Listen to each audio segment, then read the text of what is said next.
We don't know yet, but this one is a 5-year cycle. And this is what it looks like. 5.4-year sine curve. 5.4 years is the exact average weighted maturity of the debt. And it tells us the ISM should peak by 2026. We think liquidity probably peaks before that, as the rate of change of ISM changes and the rate of change of liquidity changes. Our best guess remains well into 2026, probably Q2. 2026 has proven to be a volatile and unpredictable year for the cryptocurrency market. Coming off a somewhat underwhelming close to 2025, expectations were firmly set on a strong upside move across digital assets. And while that optimism did materialize in parts of the broader market, particularly in traditional safe havens like gold and silver, which surged to record highs, crypto told a very different story. Bitcoin and the wider digital asset space struggled to maintain momentum, diverging sharply from the strength seen in commodities. As geopolitical tensions escalated, particularly with the outbreak of the Iran conflict, risk assets across global markets experienced bouts of turbulence, and crypto was no exception. The result has been a notably weak start to the year for the sector. However, markets are forward-looking. With the recent ceasefire announcement, we're beginning to see early signs of stabilization. In fact, Bitcoin appears to be finding renewed footing, with the shifting macro backdrop providing just enough fuel for what could be the start of a more sustained recovery. This emerging strength aligns closely with Raoul Pal's outlook for Bitcoin and the broader crypto market heading into Q2 2026. Pal has consistently emphasized that crypto is far more sensitive to global liquidity conditions than most investors appreciate. In periods where liquidity is constrained or moving sideways, crypto tends to stall. But when financial conditions begin to ease, capital doesn't trickle in.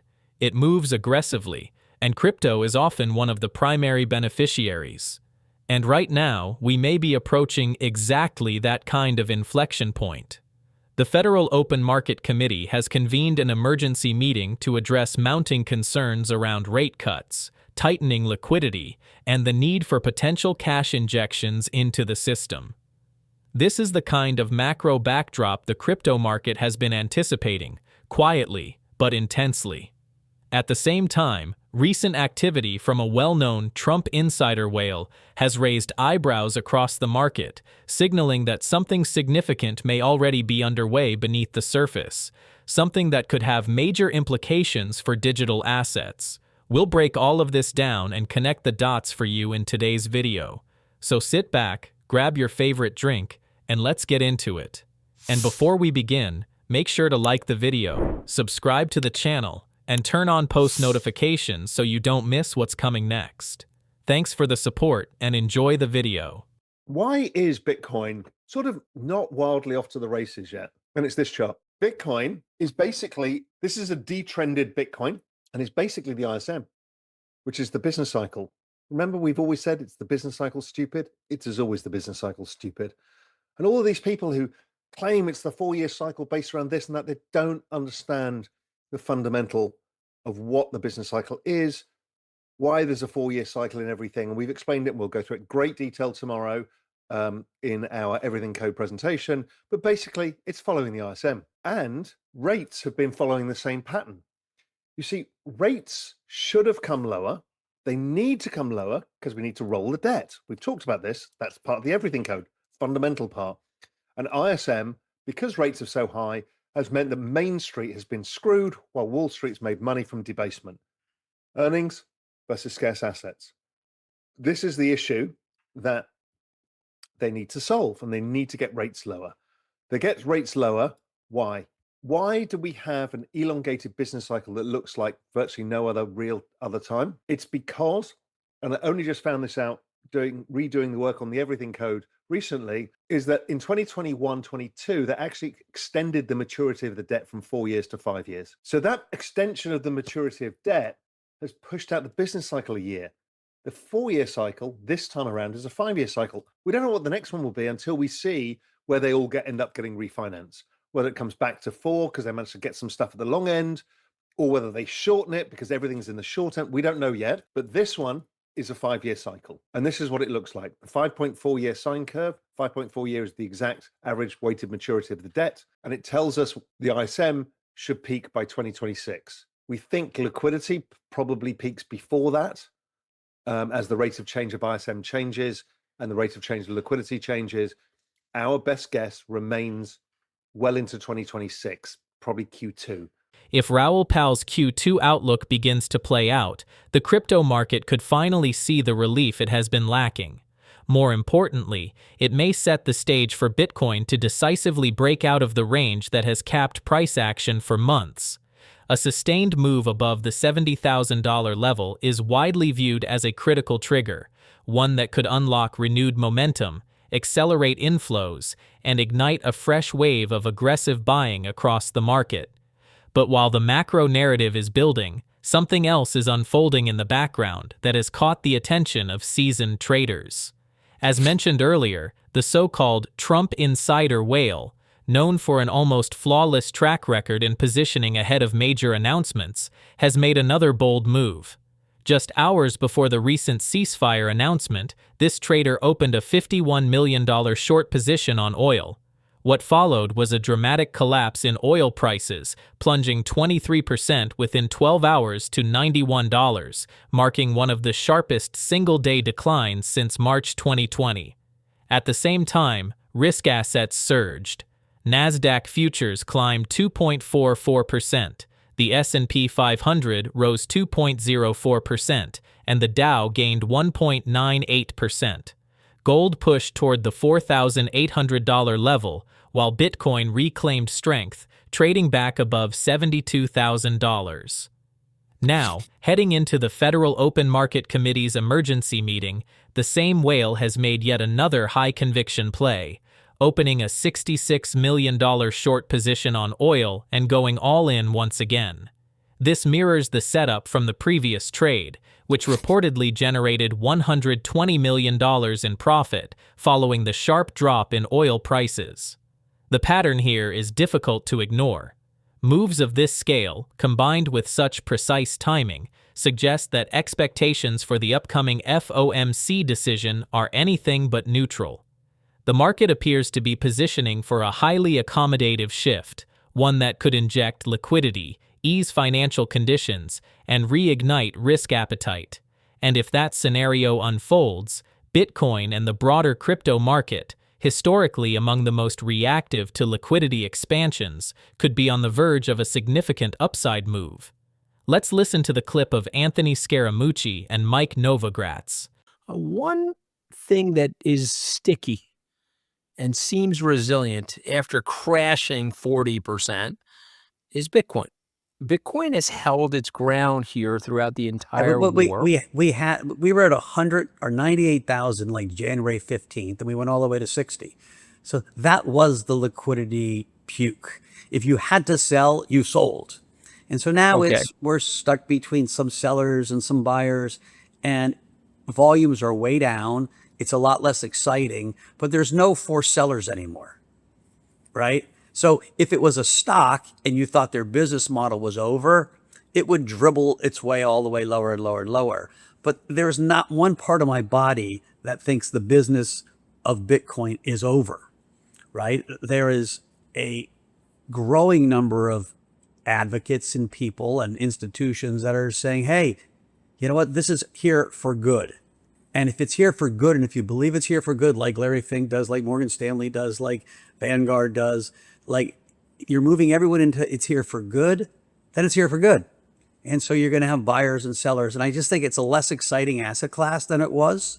But I think we're putting in some indications of bottoming, and, you know, it'll take one news story to get it up.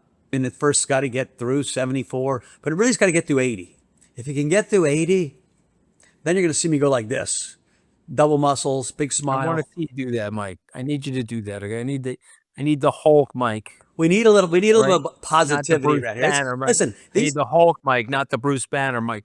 Anthony, let me ask you a question. Give me some, like, the tone of most podcasts, because the news cycle has been so shitty, have been pessimistic, right? Like, crypto has been kind of shitty. It's pessimistic.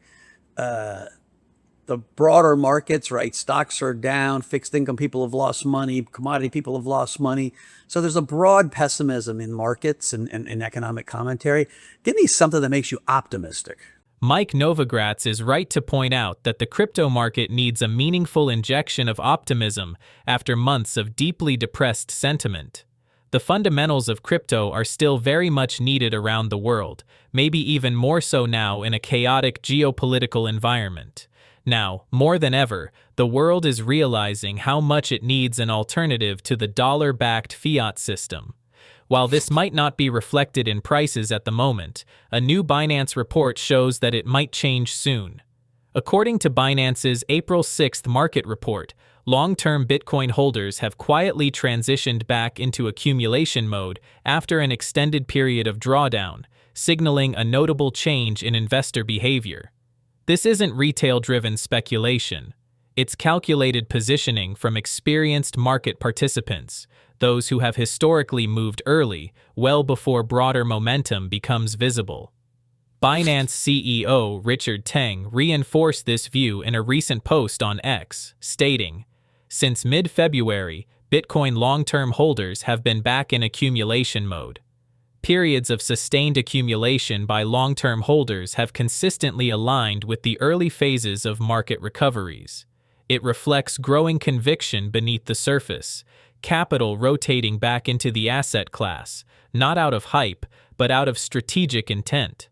And if history is any guide, this kind of behavior doesn't just stabilize price action, it lays the foundation for the next major move higher." Bitwise's Ryan Rasmussen believes the next major move higher could be to $95,000, and in a recent interview with Milk Road, he makes the case for a much higher Bitcoin price before the end of 2026. Ryan is predicting a 95,000 Bitcoin range by the end of the year. Is that true? That was an interesting conversation because we were talking a lot about long-term tailwinds that drive the market higher. And one anecdote that I gave was that heading into 2026, we saw a few specific catalysts that could turn the market back towards that 95K level, which is right around where we would need to be to break this 4-year cycle, which is what some people are worried about. I think that it's very possible and actually likely that we end the year above 95,000. I think there's a number of very specific catalysts that will drive us there, but there's also a few conditions that need to be met. I'd be happy to explore those catalysts with you, but I did say it, I do believe it, and I think it's going to happen. What are the catalysts? What are these catalysts? Tell me, please. There's 3 specific environmental factors that need to turn in Bitcoin's favor to push prices higher. The first is the macro and geopolitical situation, which I believe strongly is going to settle in the relatively near future. And so a lot of people are worried about this drawn out conflict could last many, many months. That's going to have ripple effects on inflation, interest rates, and the economy, both in the US and globally. I don't believe that's going to be the case. I believe this is a relatively short-term shock that will fade, and 6 months from now, we'll be talking about it in the same way we talked about the tariff tantrum and other kind of relatively short Trump-induced shocks to markets. So I think the macro geopolitical environment needs to shift away from this state of uncertainty and instability and constant chaos into a more normalized environment. I think that happens in the next few months. We'll have Kevin Warsh come in. I think we see interest rates hold steady or cut. I don't think we're seeing interest rate hikes. And I think that's conducive to a positive price returns for Bitcoin.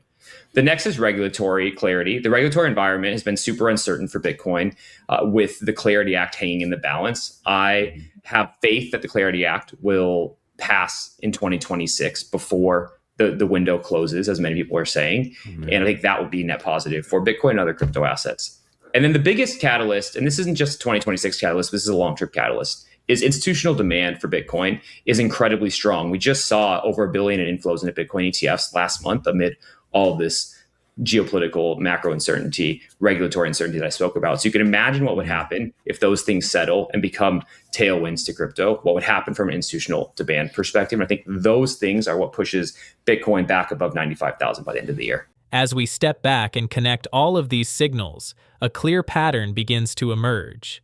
From improving liquidity conditions and growing expectations around policy easing to high-conviction positioning by large players and renewed accumulation by long-term holders, the foundations for a potential market shift are quietly falling into place. Voices like Raoul Pal, Mike Novogratz, and Ryan Rasmussen are not just speculating. They're reading the same underlying data that has historically preceded major expansions in the crypto market. And while uncertainty still lingers in the short term, the bigger picture is starting to tilt in a very different direction. The question now is no longer whether conditions are changing, but how fast the market will respond when they do. If this alignment between macro liquidity, institutional behavior, and market structure continues to strengthen, the next move may not be gradual. It could be explosive. So if you found this breakdown valuable, make sure to like the video, subscribe to the channel, and turn on post notifications. And most importantly, let me know in the comments, do you think Bitcoin is ready for its next major breakout, or is the market getting ahead of itself? Thanks for watching, and see you in our next video.